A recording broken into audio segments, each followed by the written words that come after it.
나아가도록 하겠습니다.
다 같이 기도하시겠습니다.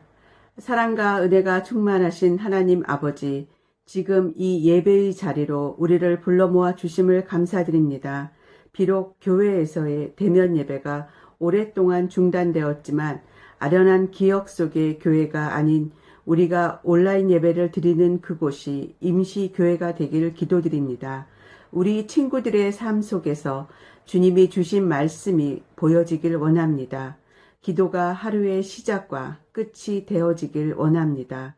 특히 요즘 중고등부에서 잠언 필사를 하고 있습니다.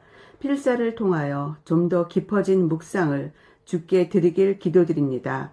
요즘 어려운 여건 속에서 입시 준비를 하는 고3 학생들과 그 외 중고등부 학생들이 믿음과 동행하는 바른 학업생활을 이어가길 기도드립니다.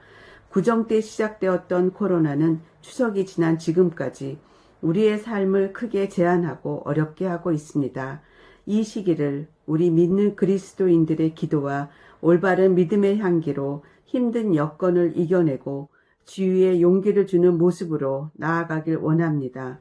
코로나의 종식을 위해 일선에서 수고하시는 의료 관계자분들과 방역 당국분들께 항상 주님의 위로와 축복이 함께하길 기도드립니다.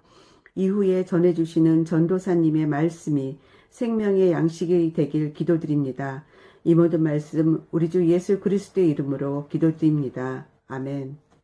오늘 하나님께서 우리에게 주신 말씀은 고린도후서 7장 8절에서 11절까지의 말씀입니다. 고린도후서 7장 8절에서 11절까지의 말씀을 제가 받들어 읽도록 하겠습니다. 하나님의 말씀을 경청하십시오. 내가 그 편지로 여러분의 마음을 아프게 했더라도 나는 후회하지 않습니다. 그 편지가 잠시나마 여러분의 마음을 아프게 했다는 것을 알고서 후회하기는 하였지만 지금은 기뻐합니다. 그것은 여러분이 아픔을 당했기 때문이 아니라 아픔을 당함으로써 회개에 이르렀기 때문입니다. 여러분이 하나님의 뜻에 맞게 아파하였으니 결국 여러분은 우리로 말미암아 손해를 본 것은 없습니다. 하나님의 뜻에 맞게 마음 아파하는 것은 회개를 하게 하여 구원에 이르게 함으로 후회할 것이 없습니다. 그러나 세상 일로 마음 아파하는 것은 죽음에 이르게 합니다. 보십시오. 하나님의 뜻에 맞게 마음 아파함으로써 여러분에게 얼마나 많은 변화가 일어났습니까? 여러분이 나타낸 그 열성, 그 변호, 그 의분, 그 두려워하는 마음, 그 그리워하는 마음, 그 열정, 그 응징은 참으로 놀라운 것입니다. 여러분은 그 모든 일에 잘못이 없음을 보여주었습니다. 아멘.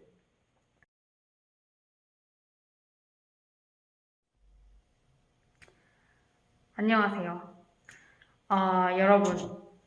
여러분은 가까운 친구나 가족들에게 사랑의 뼈 때리기를 당해본 적이 있나요? 그냥 팩폭과는 살짝 좀 다른 이 사랑의 뼈 때리기의 특징이 있습니다. 첫째는 그 사람들은 나를 아주 잘 알고 있다는 거예요. 내가 제대로 보지 못하는 나의 모습을 아주 잘 알고 있죠. 그리고 둘째로 내 문제를 포장하지 않고 나에게 있는 그대로 말해줍니다. 이게 바로 가끔은 뼈 때리기 너무 아플 때가 있어요. 그쵸? 셋째, 내가 어떻게 그것을 받아들이느냐에 따라서 관계가 깨지기도 하고 정반대로 내가 성장하는 데 아주 큰 도움이 되기도 합니다. 오늘 읽은 얘기는요, 바울이 고린도 교회 성도들에게 보낸 편지예요. 바울은 이 고린도 후서의 편지 이전에도 몇 통의 편지를 고린도 교회에 보내고 주고받았는데요. 갈등과 분열, 또 성적 타락, 교인들 간의 고발, 이런 문제들로 정말 문제 많았던 이 고린도 교회에 사랑의 뼈 때리기 편지를 보낸 거죠. 이 편지, 즉 고린도 전서를 보낸 후에 또 이 고린도 교회에 문제가 발생했습니다. 오늘 우리가 읽은 고린도 후서라고 이름 붙여진 이 편지를 바울이 왜 보냈는지 그 배경을 살펴보면 바울이 떠난 뒤에 이 고린도 교회에 들어온 유대 그리스도인 순회 전도자들이 있었어요. 거짓 교사로도 많이 말하는 이 사람들이 고린도 교회에 와서 바울은 사도가 아니다, 복음을 전할 만한 그릇도 못 된다고 비난하면서 바울이 아닌 자신들의 영향력을 키워나갔기 때문이에요. 그런데 여기서 질문이 하나 생길 수가 있습니다. 아니, 순회하며 전도하는 유대 그리스도인이면 어쨌든 그 사람들도 그리스도인은 아닌가요?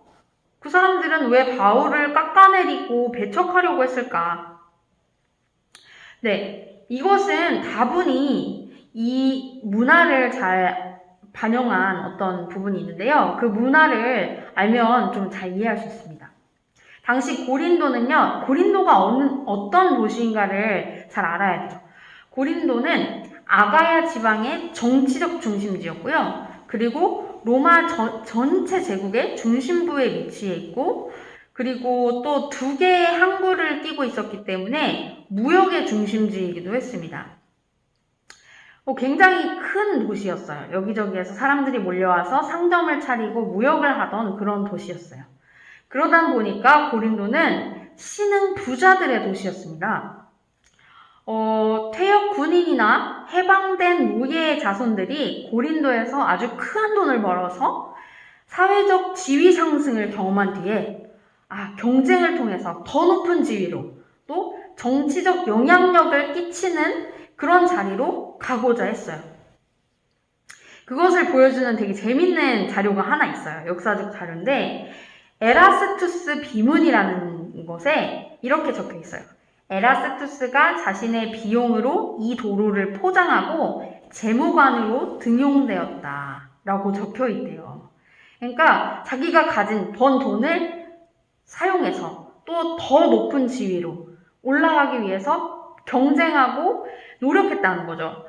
그런 로비와 재력 경쟁이 치열한 도시인 이 고린도에서 부자들이 자신의 세력을 과시하기 위한 또 하나의 방법이 있었으니 바로 예술가나 철학가를 후원하는 것이었습니다.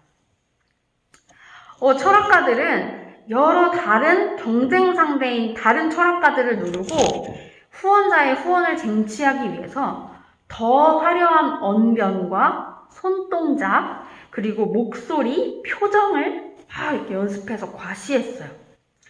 그래서 고위층 부자들이 그들을 후원하면서 자신의 재력이나 자신의 사회적 위치뿐만 아니라 자기의 고상함까지도 과시할 수 있었던 거죠. 고린도 교회에 들어온 이 유대 그리스도인 순회 전도자들은 이 고린도의 세속적 문화를 이용했습니다.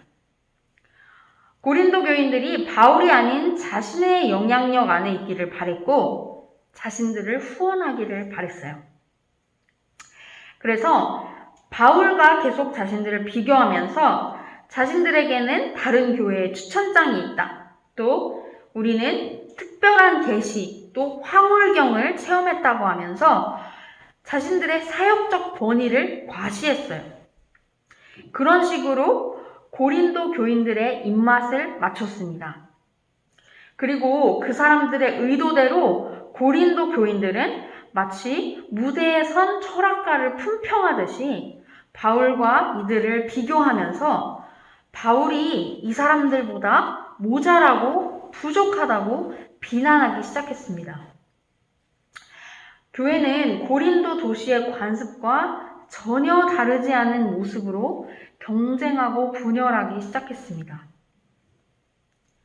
이것은 고린도 교회 교인들이 바울을 이해하지 못한 것뿐 아니라 바울이 전한 복음 또한 무엇인지 이해하지 못했다는 것을 의미해요. 복음이 그들의 철학과 같은 취급을 받지 않게 하기 위해서 바울은 의도적으로 교회의 부자들의 후원 제의를 거절했습니다. 바울은 빈틈없고 멋들어지는 연설을 좋아하는 그들의 입맛에 맞추지 않고 자신의 부족함을 있는 그대로 드러냈습니다. 그리고 자신의 그 약함과 부족함을 통해서 드러나는 예수 그리스도의 은혜를 끊임없이 외쳤습니다. 돈과 경쟁, 과시와 자기 탐닉이 아닌 오직 십자가에 달려 죽은 그리스도를 믿음으로 변화된 삶을 살 수 있고 그 삶이야말로 진정한 자유와 구원을 누리는 삶이라는 것을 바울은 끊임없이 외쳤습니다. 그리고 고린도 교인들이 비난하는 자신의 사도직 또한 자랑할 만한 자신의 스펙에서 오는 것이 아닌 오직 하나님이 주신 것임을 강하게 주장합니다. 바울은 고린도 교인들을 진심으로 사랑했기에 많이 고민하고 염려하면서도 고린도 교인들에게 다시금 눈물을 흘리며 질책하는 사랑의 뼈때리기 편지를 또 씁니다. 고린도 교인들이 이 편지를 받고 어떻게 반응했을까요? 에이, 개나 줘버려! 이러면서 찢어버렸을까요? 아니면 회개하고 자신들의 잘못을 바로 잡았을까요? 다행히도 고린도 교인들은 바울의 편지를 받고 자신들의 잘못이 무엇이었는지를 깨달았습니다. 바울의 편지에 비추어 보았을 때 많이 어긋나 있는 자신들의 모습을 보고 근심하면서 다시 바울이 말한 진정한 복음으로 돌아가고자 하는 간절한 열망이 생겼습니다. 하나님을 두려워하고 자신의 잘못을 하나씩 고쳐가는 것을 주저하지 않았습니다. 이렇게 회개하고 돌아온 소식을 들은 바울은 오늘 본문과 같이 말합니다. 하나님의 뜻에 맞게 마음 아파하는 것은 회개를 하게 하여 구원에 이르게 하므로 후회할 것이 없습니다. 그러나 세상 일로 마음 아파하는 것은 죽음에 이르게 합니다. 보십시오. 하나님의 뜻에 맞게 마음 아파함으로써 여러분에게 얼마나 많은 변화가 일어났습니까? 여러분, 하나님은 우리에게 기쁨과 평안을 주실 뿐 아니라 우리를 가르치고 질책하십니다. 하나님이 우리를 사랑하시기 때문입니다. 좋은 말만 하는 사람이 있어요. 그쵸? 우리 주변에 좋은 말만 해주는 사람. 첫 번째, 안 친하거나. 두 번째, 내가 듣고 싶은 칭찬하는 말만 듣기 때문인 경우가 많죠. 우리가 정말 잘못된 길로 갈 때, 우리를 사랑하시는 하나님이 사랑의 뼈 때리기를 주저하지 않으십니다. 우리가 하나님과의 관계를 제대로 맺고 있다면 우리는 사랑한다, 위로한다, 이해한다 이런 말뿐 아니라 그 짓 그만해, 이제 그만해, 이건 네가 잘못한 거야, 그러면 안 되지 라는 하나님의 질책과 지도가 있습니다. 그럴 때 우리의 반응은 어때야 할까요? 아, 내 입맛에 안 맞아. 듣기 싫어. 아, 듣기 싫은 소리 할 거면 나 교회 안 와. 하나님 안 믿어. 라고 해야 할까요? 아니면 오늘 말씀처럼 하나님의 뜻에 맞게 마음 아파하고 회개해야 할까요? 오늘 말씀은 하나님 뜻에 맞는 회개는 구원에 이르게 하며 후회 없는 선택이라고 말합니다. 내 맘대로, 내 입맛대로 안 되기 때문에 마음 아파하는 것이 아니라 하나님 뜻에 맞게 살지 못해 마음 아파하고 회개하는 것은 진정한 변화를 일으킨다고 바울은 외치고 있습니다. 여러분, 이것은 저 또한 여러분에게 도전해보라고 권면하고 싶어요. 하나님의 말씀에 자신을 돌아보고 또 회개하는 삶은 하나님께서 그 삶을 이끄시고 변화시키십니다. 그리고 그 삶에는 후회가 없습니다. 오늘 함께 예배드린 여러분들과 제가 이 땅에서 이런 삶을 살아가는 그리스도인 되기를 축복합니다. 다 같이 기도합시다. 하나님 아버지, 우리가 말씀과 큐티, 예배와 기도를 통해 하나님의 말씀을 듣기 원합니다. 그 속에서 나를 위로하시고 사랑하시는 음성뿐 아니라 우리를 가르치고 교정하시는 음성도 기꺼이 들을 수 있는 축복을 허락해 주세요. 그래서 우리가 하나님의 말씀에 비추어 언제라도 회개하며 하나님의 도우심을 구할 수 있는 하나님의 자녀가 될 수 있도록 인도해 주세요. 하나님의 뜻대로 기뻐할 뿐 아니라 하나님의 뜻대로 마음 아파하며 하나님의 뜻대로 사는 사람 되도록 하나님이 이끄시고 빚으시고 길러주세요. 예수님의 이름으로 기도드렸습니다. 아멘. 하늘에 계신 우리 아버지, 아버지의 이름을 거룩하게 하시며 아버지의 나라가 오게 하시며 아버지의 뜻이 하늘에서와 같이 땅에서도 이루어지게 하소서. 오늘 우리에게 일용할 양식을 주시고 우리가 우리에게 잘못한 사람을 용서하여 준 것 같이 우리 죄를 용서하여 주시고 우리를 시험에 빠지지 않게 하시고 악에서 구하소서.